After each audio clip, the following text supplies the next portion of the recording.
Hello दोस्तों, मेरा नाम अभिषेक कुमार है और आप लोगों को पता होगा कि हम लोग एक क्रैश कोर्स को लॉन्च किए हैं। ये क्लास 10th के लिए है क्योंकि अभी हम लोगों के पास टाइम नहीं है ज्यादा। क्लास 10th का एग्जाम नजदीक है, बहुत जल्दी आने वाली है। तो हम लोग ने सोचा है कि एक क्रैश कोर्स को लॉन्च किया जाए। जो बच्चे अभी तक जो तैयारी नहीं किए हैं वो लास्ट में कम से कम वो अच्छे मार्क्स ला सके। तो हम लोगों ने एक क्रैश कोर्स का लॉन्च किया है। उसमें आपको प्रीवियस वीडियो में आपको आदर्श सर बताए होंगे कि कौन कौन सर क्या पढ़ाएंगे।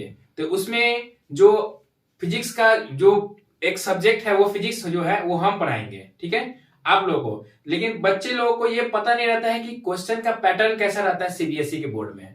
तो पहले हम लोग आप लोगों को ये बताएंगे कि सीबीएसई बोर्ड में जो पैटर्न आता है क्वेश्चन का वो किस हिसाब से रहता है, कितना मार्क्स का कौन सा क्वेश्चन रहता है। इसके बाद हम आप लोगों को बिहार बोर्ड के पैटर्न के बारे में भी बताएंगे। तो सबसे पहले हम लोग स्टार्ट करते हैं सीबीएसई बोर्ड के बारे में। तो चलिए हम लोग स्टार्ट करते हैं। सबसे पहले हम लोग देखते हैं साइंस के पेपर के बारे में। सीबीएसई के साइंस के पेपर में हम लोग जो है दो पैटर्न में बांटते हैं। एक बोर्ड एग्जाम है जो 80 मार्क्स का होता है और एक जो है प्रैक्टिकल होता है जो 20 मार्क्स। ये आपको स्कूल से आपको प्रोवाइड किया जाता है। जैसा आप प्रैक्टिकल देंगे उसी हिसाब से आपका ये स्कूल मार्क्स दिया जाता है। लेकिन हम लोग अब बात करते हैं 80 मार्क्स पे। हम लोग 80 मार्क्स में से मैक्सिमम कितना मार्क्स हम लोग गेन कर सकते हैं इसके बारे में बताते हैं। तो सबसे पहले हम लोग का जो क्वेश्चन जो पेपर होता है वो 3 सेक्शन में बंटा हुआ रहता है। एक सेक्शन ए होता है और एक सेक्शन बी होता है और एक सेक्शन सी होता है। सेक्शन ए में हम लोग का 1 मार्क्स का क्वेश्चन होता है जिसमें 1 से लेकर 14 क्वेश्चन रहता है। 1 से 14 क्वेश्चन रहता है जिसमें हमारा 1 मार्क्स का रहता है। इसमें आप लोगों का एमसीक्यू भी क्वेश्चन मिल सकता है, शॉर्ट आंसर भी मिल सकता है और 1 वर्ड का भी क्वेश्चन रह सकता है।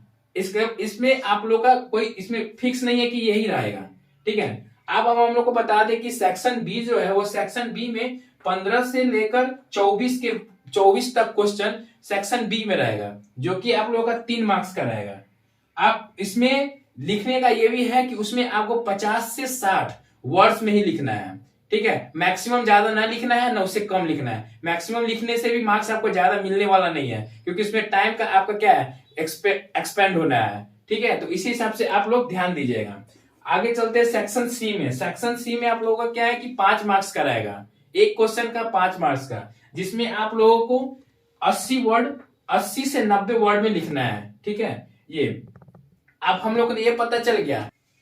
बच्चे लोगों को आंसर लिखना कैसे है उसका पैटर्न पता नहीं रहता है। तो चलिए हम आप लोगों को बताएंगे कि आंसर कैसे लिखे। बच्चे लोग कुछ भी थ्योरी कुछ भी लिख के चले जाते हैं, लेकिन जो क्वेश्चन पूछ रहा है, जो पॉइंट्स जो भी पूछ रहा है उस पॉइंट को ब्रीफ में पूरा लिख के आना है। उसका अगर आपके पास अगर कोई भी डायग्राम पता है तो उस डायग्राम को ही बना के आना है। पॉइंट बाय पॉइंट अगर लिखने से क्या होता है उसमें आपका मार्क्स जो है कटता नहीं है, पूरे पूरे पूरे मार्क्स मिलता है। अगर आप एक पूरा थ्योरी हिसाब से लिख के आते हैं उसमें आप लोग क्या होता है कि कुछ भी गलती होता है तो उसमें मार्क्स काट लिया जाता है। तो आप लोग से यही विनती है कि आप लोग जो है जो पेपर आप लोग लिख कर आएंगे वो एकदम पॉइंट बाय पॉइंट लिख कर आएंगे, जिससे आपको मार्क्स जो है कटने की चांस बहुत कम रहेगी, ठीक है। इसी तरह से अब आप लोग को हम बिहार बोर्ड के पैटर्न के बारे में बता रहे हैं। तो अब बात कर लेते हैं बिहार बोर्ड के सिलेबस के पैटर्न के बारे में, साइंस सब्जेक्ट का, ठीक है। तो चलिए हम लोग स्टार्ट करते हैं। हम लोग जानते हैं कि साइंस में जो है वही पैटर्न चलेगा सीबीएसई वाला ही पहले ही, कि बोर्ड एग्जाम होगा जो 80 मार्क्स का होगा और 20 नंबर जो होगा वो प्रैक्टिकल का जाएगा, ठीक है। वो आपके स्कूल के थ्रू मिलेगा। बोर्ड एग्जाम में आप जो बिहार बोर्ड का और सीबीएसई में थोड़ा सा चेंजिंग है, उसमें सेक्शन में जाता है। इसमें क्या है कि 2 होता है, एक सब्जेक्टिव में चले जाते हैं हम लोग और एक ऑब्जेक्टिव में आ जाते हैं। तो हमारा बिहार बोर्ड का जो ऑब्जेक्टिव है उसमें से हमारा 80 क्वेश्चन रहता है, ठीक है, जिसमें से बनाना रहता है 40 क्वेश्चन, ठीक है। 40 क्वेश्चन बनाना रहता है जो कि हमारा 40 मार्क्स का हो जाता है। अब हम लोग को बता देते हैं कि फिजिक्स में जो है वो फिजिक्स से आप लोगों को 26 क्वेश्चन पूछा जाता है। 80 क्वेश्चन में से 26 क्वेश्चन फिजिक्स का रहता है। अगर आप लोगों को मान लीजिए कि आप 40 क्वेश्चन बनाना है और उसमें से आप लोगों को मान लीजिए बायोलॉजी और ये नहीं आ रहा है तो आप 26 क्वेश्चन अगर फिजिक्स का पूरा बना के आता है फिर भी ये चलेगा। उसमें से ये नहीं कि आप लोगों को 13 बनाना है, 40 क्वेश्चन बनाना, तो ये नहीं कि उसका भी आधा कर देना है। आप लोग अगर फिजिक्स का 26 आ रहा है तो 26 का 26 बनाना है। इसी तरह से हम लोग का केमिस्ट्री में भी 26 क्वेश्चन है। बायोलॉजी में हम लोग का 28 क्वेश्चन रहेगा ऑब्जेक्टिव का। अब हम लोग आ जाते हैं कि सब्जेक्टिव के लिए। सब्जेक्टिव हम लोग का भी 40 मार्क्स का होगा, ठीक है, और 40 मार्क्स का होगा जिसमें से हमारा फिजिक्स में जो है वो 8 क्वेश्चन रहेगा, जिसमें से हम लोग का 4 क्वेश्चन बनाना है, 2-2 मार्क्स का रहेगा, ठीक है।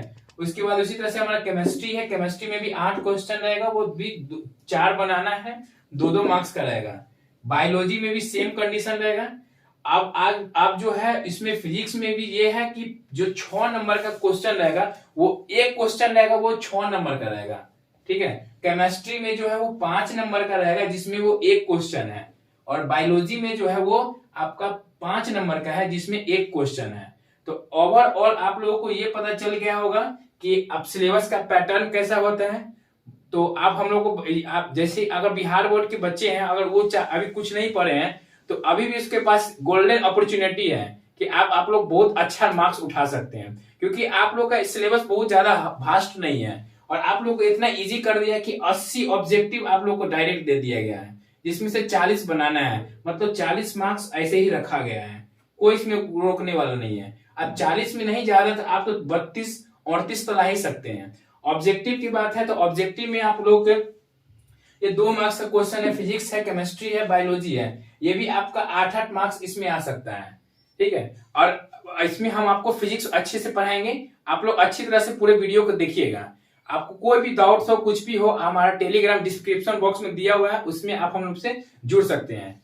और आप लोगों को इसके आगे हम आप लोगों को बताएंगे कि जो फिजिक्स हम पढ़ाने जा रहे हैं उसमें जो सिलेबस का क्या क्या सिलेबस का क्या क्या वेटेज है मार्क्स का, उस वेटेज के बारे में बता रहे हैं, किस चैप्टर से कितना मार्क्स आ रहा है, इसके बारे में आपको पूरे फुल डिटेल्स बता रहे हैं।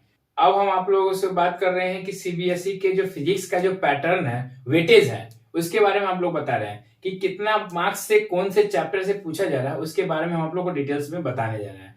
तो आप लोगों को ये बगल में आप लोगों को दिख रहा होगा, स्क्रीन स्क्रॉल हो रहा है आप लोगों को, जो हमारा पीडीएफ है, ठीक है। आप लोग फिजिक्स से जो है वो 25 मार्क्स का पूछा जाता है। साइंस जो पूरे चैप्टर है उसमें से जो फिजिक्स एक जो सब्जेक्ट है उससे आप लोगों को कितना मार्क्स है, 25 मार्क्स से पूछा जाएगा, जिसमें हम लोग का मात्र 2 यूनिट है। 2 यूनिट को पढ़ने में ज्यादा टाइम नहीं लगेगा, और हमारे साथ अच्छे से जुड़े रहिएगा, हम बहुत अच्छे से उसको बताएंगे, साथ में प्रीवियस ईयर को भी दिखा के बताएंगे कि उससे क्वेश्चन का हमारा क्या इंप्लीमेंट हो रहा है कि नहीं हो रहा है, जो हम पढ़ रहे हैं उसका यूज आ रहा है कि नहीं आ रहा है, उसका पूरे साथ में हम लोग देखते चलेंगे। तो आप लोगों को 2 यूनिट है, जो पहला यूनिट है वो नेचुरल फेनोमेना है, ठीक है, और दूसरा यूनिट जो है वो इफेक्ट ऑफ करंट है। तो नेचुरल फेनोमेना में हमारा 2 चैप्टर आ जाएगा, और इफेक्ट ऑफ करंट जो है उसमें भी हमारा 2 चैप्टर आ जाएगा। नेचुरल फेनोमेना से हमारा 12 मार्क्स का पूछा जाएगा, और इफेक्ट ऑफ करंट से हमारा 13 मार्क्स का पूछा जाएगा। तो दोनों हमारा बहुत इंपॉर्टेंट यूनिट है, ठीक है। तो इसको अच्छे से पढ़ना है, क्योंकि इसमें मार्क्स उठने का बहुत अच्छा चांस बनता है, ठीक है। तो आप लोग को हम बता दें कि नेचुरल फेनोमेना है, जो उस नेचुरल फेनोमेना में हमारा जो 2 चैप्टर आ जाता है वो जो है रिफ्लेक्शन ऑफ लाइट और रिफ्रैक्शन ऑफ लाइट, ये दोनों है, जिसमें हम लोग पढ़ेंगे लेंस के बारे में, कनकेव लेंस क्या होता है, कन्वेक्स लेंस क्या होता है, मिरर क्या होता है, ये सब के बारे में हम लोग उसमें देखेंगे, ठीक है। और अगला जो यूनिट है इफेक्ट ऑफ करंट, उसमें हम लोग दो इसमें चैप्टर है, 2 चैप्टर है, उसमें एक इलेक्ट्रिसिटी है और एक जो है वो मैग्नेटिक इफेक्ट ऑफ करंट है।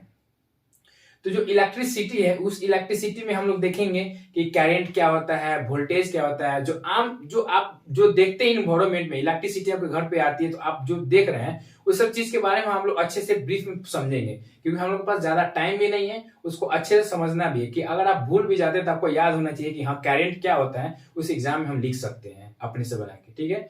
इसी तरह से हम लोग आप आगे देखेंगे अगला जो चैप्टर है हमारा, उस चैप्टर जो है वो magnetic effect of current. Magnetic effect of current ये भी इलेक्ट्रिसिटी से ही रिलेटेड है कि इलेक्ट्रिसिटी मैग्नेट का काम कहाँ इलेक्ट्रिसिटी करंट में पड़ता है, जैसे मोटर वोटर में जो मैग्नेट लगता है उसमें कहाँ यूज पड़ता है, जनरेटर में जो लगता है, तो इस सब चीज के बारे में ना आप लोग को पूरे फुल डिटेल्स में बताते रहेंगे। तो ये आप लोगों को पता चल गया कि आप सीबीएसई का क्या फिजिक्स का वेटेज के बारे में। अब हम आप लोगों को बिहार बोर्ड के फिजिक्स के वेटेज के बारे में बताएंगे। तो चलिए अब हम लोग बात करते हैं कि बिहार बोर्ड के जो फिजिक्स के वेटेज है, कितना वेटेज आएगा, उसके बारे में हम आप लोग बता देते हैं, ठीक है। तो बिहार बोर्ड में भी सेम चैप्टर तो सेम ही रहता है, क्योंकि सिलेबस कोई में चेंजिंग नहीं रहता है। जिसमें भी इलेक्ट्रिसिटी पढ़ना है बिहार बोर्ड में, तो वो भी सीबीएसई में भी पढ़ना है। ये नहीं कि अब सीबीएसई में इलेक्ट्रिसिटी पढ़ना है तो यहाँ पे पावर जनरेट पढ़ लेना है, ये सिस्टम नहीं होता है, सेम रहता है सिलेबस, क्योंकि एनसीईआरटी ये भी फॉलो करती है और एनसीईआरटी वो भी फॉलो करती है, ठीक है। तो आप लोगों को हम ये बता दें कि इसमें भी आप लोगों को 4 ही चैप्टर है फिजिक्स में, ज्यादा नहीं है। Reflection of light, refraction of light, electricity, magnetic effect of electric current, ठीक है, सोर्स ऑफ एनर्जी, एक चैप्टर इसमें जो है वो ज्यादा इसमें इंक्लूड हो गया है, ठीक है। तो इसमें जो है हमारा जो वेटेज होता है वो, जो कि इलेक्ट्रिसिटी में आप लोगों को 12 नंबर मार्क्स का पूछेगा, और जो आपका जो ये सोर्स ऑफ एनर्जी है उसमें ज्यादा मार्क्स का नहीं पूछता, वो 2-3 मार्क्स का पूछता है, ठीक है। और आपका जो मैग्नेटिक इफेक्ट है उसमें भी आप लोगों का जो वेटेज रहता है उसमें ज्यादा नहीं, आप लोगों का 7-8 मार्क्स का रहता है, ठीक है। जो यहाँ पर आप जो रिफ्लेक्शन और रिफ्रैक्शन ऑफ लाइट है इसमें फिर मार्क्स बढ़ जाता है, इसमें आप लोगों को वही आपको जो 10 मार्क्स का पूछता है इसमें। तो आप लोगों को ये इंपॉर्टेंट चैप्टर है, रिफ्लेक्शन ऑफ लाइट ये इंपॉर्टेंट चैप्टर पड़ जाता है, इलेक्ट्रिसिटी बहुत इंपॉर्टेंट चैप्टर पड़ जाता है, फिजिक्स के जितने भी चैप्टर है सब इंपॉर्टेंट पड़ जाते हैं। तो हम लोग का ये बिहार बोर्ड का ये क्या था, फिजिक्स का वेटेज था जो कितने मार्क्स का पूछता है। तो अब हम आप लोगों को कल एक नया, अगला वीडियो में आप लोगों का एक नया चैप्टर हम लोग स्टार्ट करने वाले हैं। जो पहला चैप्टर रहेगा हमारा वो सबसे मेन चैप्टर रहेगा इलेक्ट्रिसिटी, जो कि इलेक्ट्रिसिटी से मैक्सिमम क्वेश्चन पूछे जाते हैं प्रीवियस ईयर में। हम आप लोगों को प्रीवियस ईयर के भी क्वेश्चन बताएंगे, दिखाएंगे कि कहाँ कितना पूछा गया, कौन साल पूछा गया, वो भी बताएंगे। और पूरे इलेक्ट्रिसिटी को हम लोग पूरे अच्छे से देखेंगे, क्योंकि टाइम भी ज्यादा नहीं है, क्वेश्चन भी हम लोग को देखना है, पूरे अच्छे डिटेल्स में अगला वीडियो में देखेंगे। तब तक के लिए बाय।